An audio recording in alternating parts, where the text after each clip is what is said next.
우리가 하나님 나라의 본질이 통치임을 깨닫고 그 나라가 이미 임했으나 아직 완성되지 않은 긴장 속에 있음을 이해했다면 이제 우리는 필연적으로 우리의 소속과 신분에 대해 묻게 됩니다. 나는 누구인가? 나는 이 세상에 속한 사람인가? 아니면 저 하늘에 속한 사람인가? 성경은 이 질문에 대해 우리를 나그네, 거류민 혹은 외국인이라고 정의합니다. 그러나 이것은 단순히 세상을 떠돌며 방황한다는 뜻이 아닙니다. 사도 바울은 빌립보서 3장 20절에서 우리의 정체성을 단 한 문장으로 명쾌하게 규정했습니다. 그러나 우리의 시민권은 하늘에 있는지라.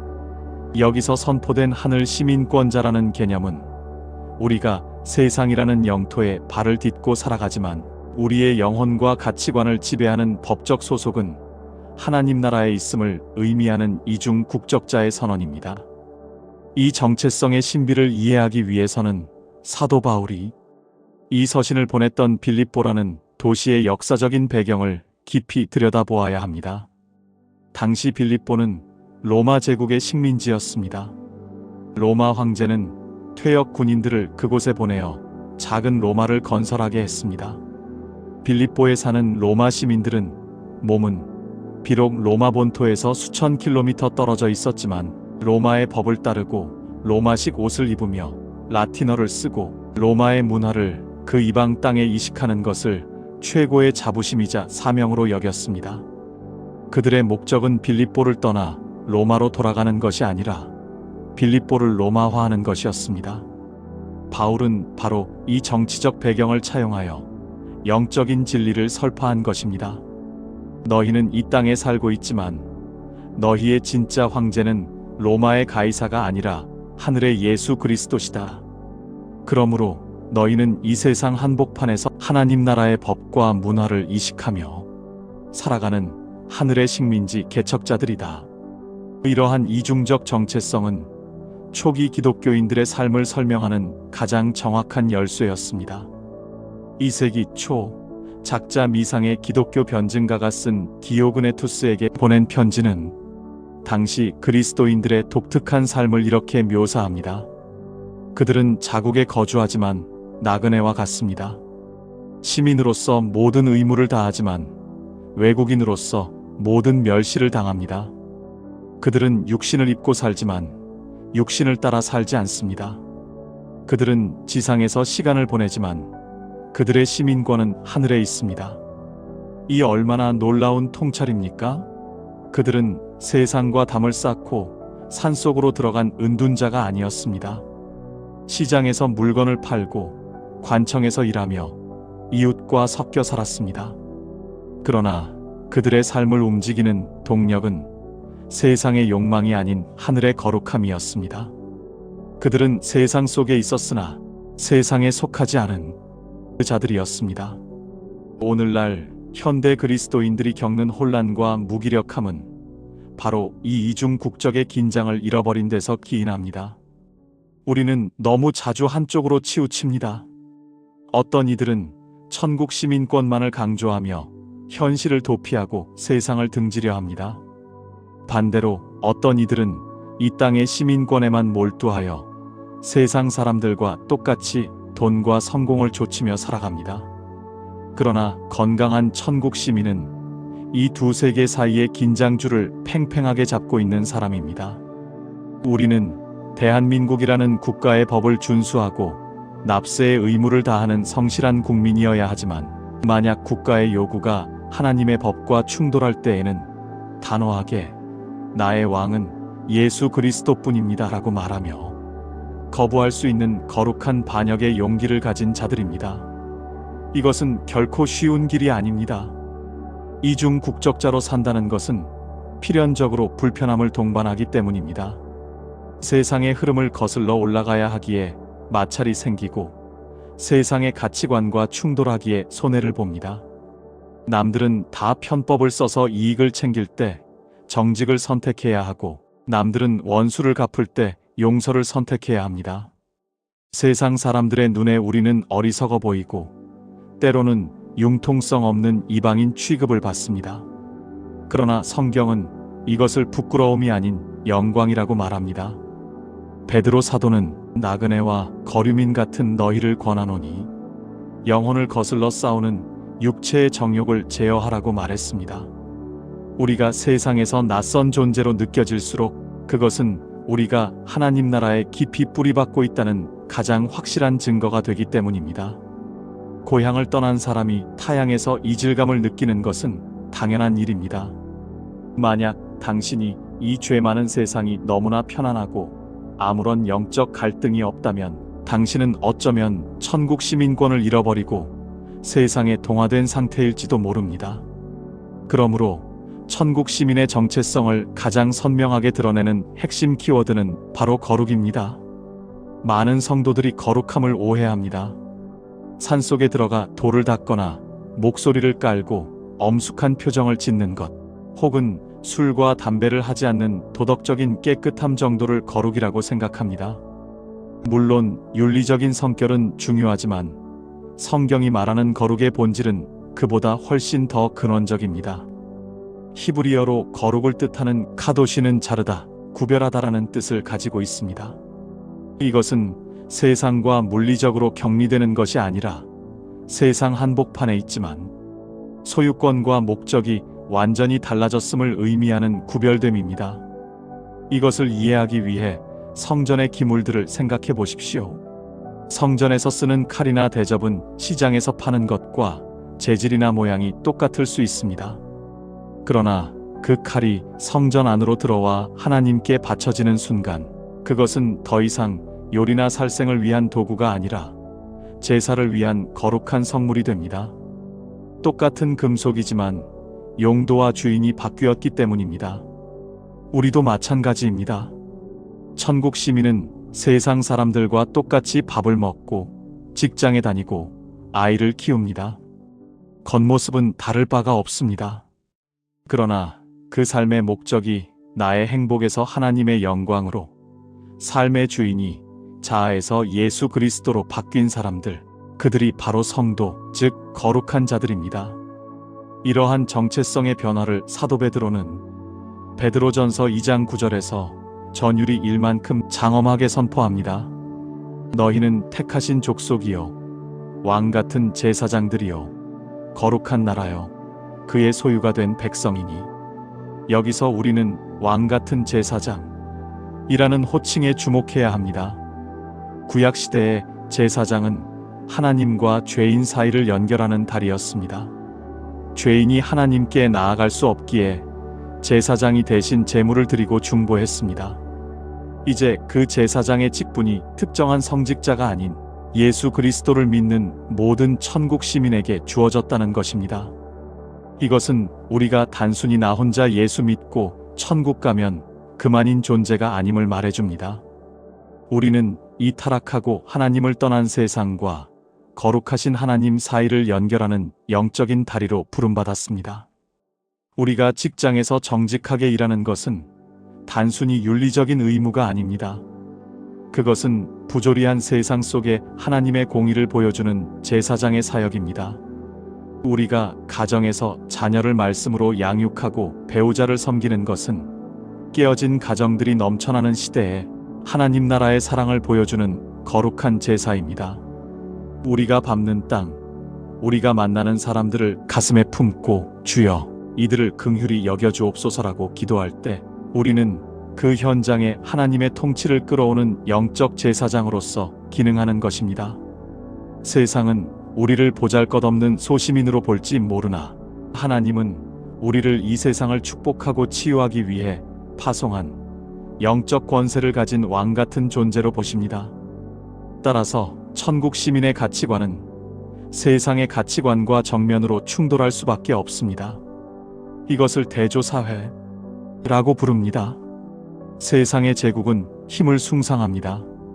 더 많이 소유하고 더 높이 올라가서 남들을 지배하는 것을 성공이라 부릅니다. 그러나 우리가 속한 하나님 나라는 섬김을 숭상합니다. 왕이신 예수님께서 친히 제자들의 발을 씻기시고 십자가에 달리심으로 보여주신 것처럼 천국 시민의 위대함은 얼마나 많은 사람을 부리느냐가 아니라 얼마나 많은 사람을 섬기느냐로 결정됩니다. 세상은 내 권리를 찾으라고 소리치지만 천국 시민은 형제를 위해 내 권리를 포기하라는 음성을 듣습니다. 세상은 원수를 갚으라고 부추기지만 우리는 원수를 사랑하라는 왕의 명령을 따릅니다. 이 가치관의 충돌은 필연적으로 우리 내면에 거룩한 갈등을 일으킵니다.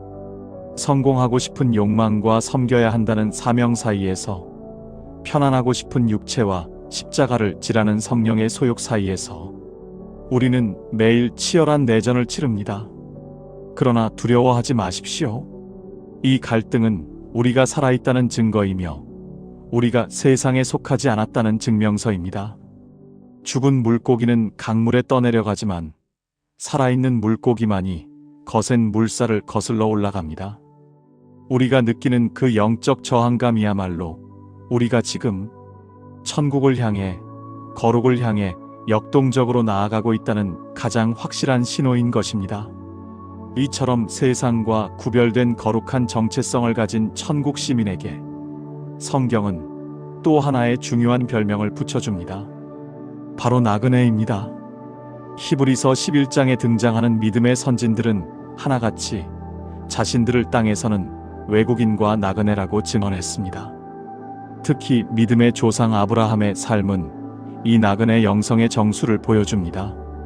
그는 가나안 땅을 약속받았지만 생전에 그 땅에서 견고한 성을 쌓고 정착하지 않았습니다. 대신 언제든 떠날 수 있는 장막을 치고 살았습니다. 성경은 그 이유를 그가 하나님이 계획하시고 지으실 터가 있는 성을 바랐음이라고 기록합니다. 아브라함에게 이 땅의 삶은 영원히 머물 집이 아니라 진짜 고향인 하나님 나라로 가기 위한 거쳐가는 여정, 즉 순례의 길이었던 것입니다. 이 나그네 의식은 현대의 물질 만능주의 시대를 살아가는 천국 시민에게 가장 강력한 무기가 됩니다. 세상 사람들은 이 땅이 전부라고 믿기에 여기에 말뚝을 박으려 합니다. 더 크고 화려한 집, 더 많은 소유, 더 높은 명예에 집착하며 그것을 잃을까봐 전전긍긍합니다. 그러나 천국 시민은 이 땅의 소유를 내 것이라 부르지 않고 잠시 맡은 것이라고 부릅니다. 우리는 좋은 집과 차를 가질 수도 있고 사업이 번창할 수도 있습니다. 하지만 그것들의 마음을 빼앗기거나 그것을 자신의 정체성으로 삼지 않습니다. 언제든 주님이 이제 떠나자 하시면 미련 없이 털고 일어날 수 있는 텐트의 영성을 가진 자들입니다. 존 버년의 철로 역정에 나오는 순례자처럼 우리는 세상의 화려한 허영의 시장을 지나가지만 우리의 시선은 오직 저 멀리 있는 천성에 고정되어 있습니다. 이 가벼움, 소유로부터의 자유함이야말로 세상이 감당할 수 없는 천국 시민의 능력입니다. 그렇다면 우리는 세상을 등지고 살아야 합니까? 아닙니다. 여기서 우리는 구약의 다니엘이라는 인물을 주목해야 합니다. 다니엘은 바벨론이라는 거대한 제국의 한복판에서 포로 출신이라는 약점을 안고도 총리의 자리에까지 오른 입지전적인 인물입니다. 그는 바벨론의 학문을 배웠고 바벨론의 옷을 입었으며 바벨론 왕을 위해 성실하게 일했습니다. 그는 세상을 혐오하거나 도피하지 않았습니다. 그러나 결정적인 순간 왕의 진미로 자기를 더럽히지 않겠다고 뜻을 정했습니다. 또한 왕 이외의 신에게 절하지 말라는 제국의 법령 앞에서는 목숨을 걸고 하루 3번 예루살렘을 향해 창문을 열고 기도했습니다. 이것이 바로 천국 시민이 세상 속에서 살아가는 거룩한 이중생활의 모델입니다. 다니엘은 바벨론을 위해 최선을 다해 봉사했지만 그의 영혼은 바벨론에 팔지 않았습니다. 그의 무릎은 바벨론의 왕이 아닌 오직 여호와 하나님께만 꿇었습니다. 오늘날 우리에게 필요한 것이 바로 이 다니엘의 영성입니다. 직장에서 누구보다 탁월하게 업무를 수행하고 실력을 인정받으십시오. 그러나 승진과 성공을 위해 불의와 타협하거나 신앙의 양심을 팔지 마십시오. 세상의 시스템 속에 들어가 일하되 그 시스템을 초월하는 하나님의 법을 따르십시오. 사람들이 당신은 어떻게 그렇게 손해를 보면서도 평안할 수 있습니까? 당신의 그 당당함은 어디서 나옵니까? 라고 물을 때 다니엘처럼 살아계신 하나님을 증거하는 것, 그것이 바로 세상 속의 그리스도인이 보여주어야 할 진정한 실력입니다. 사도 바울은 고린도후서 5장 20절에서 이러한 우리의 신분을 그리스도의 사신, 즉 대사라고 명명했습니다. 대사는 자국을 떠나 타국에 살지만 타국의 법이 아닌 본국의 훈령을 따르는 사람입니다. 대사는 자신의 사사로운 이익을 위해 일하지 않고 자기를 파송한 왕의 이익과 명예를 위해 일합니다. 무엇보다 대사에게는 본국이 부여한 면책 특권과 강력한 보호가 있습니다. 우리가 이 험한 세상에서 기죽지 않고 담대할 수 있는 이유는 우리가 하나님 나라의 전권 대사로 이 땅에 파견되었기 때문입니다. 비록 세상이 우리를 공격하고 환난이 닥쳐올지라도 만왕의 왕이신 하나님께서 당신의 대사인 우리를 끝까지 책임지시고 보호하실 것입니다.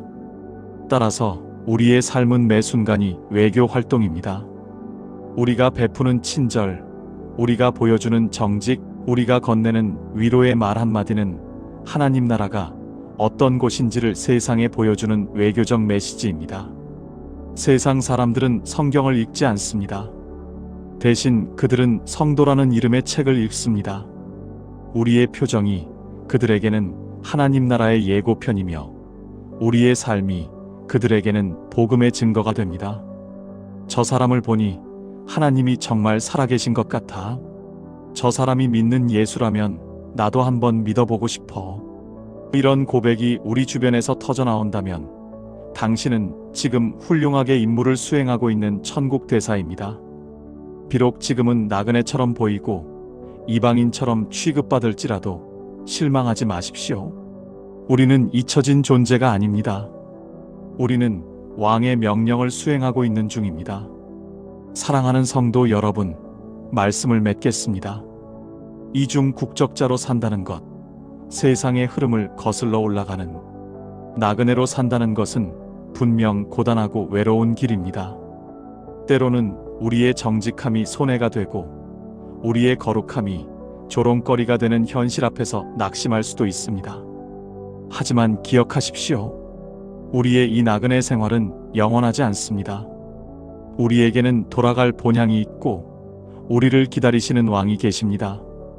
대사가 임기를 마치고 본국으로 귀환할 때 왕이 친히 마중 나와 그 노고를 치하하듯이 우리가 이 땅에서의 사명을 마치고 천국문에 들어서는 날 우리 주님께서는 세상이 줄 수 없는 가장 큰 영광으로 우리를 영접해 주실 것입니다.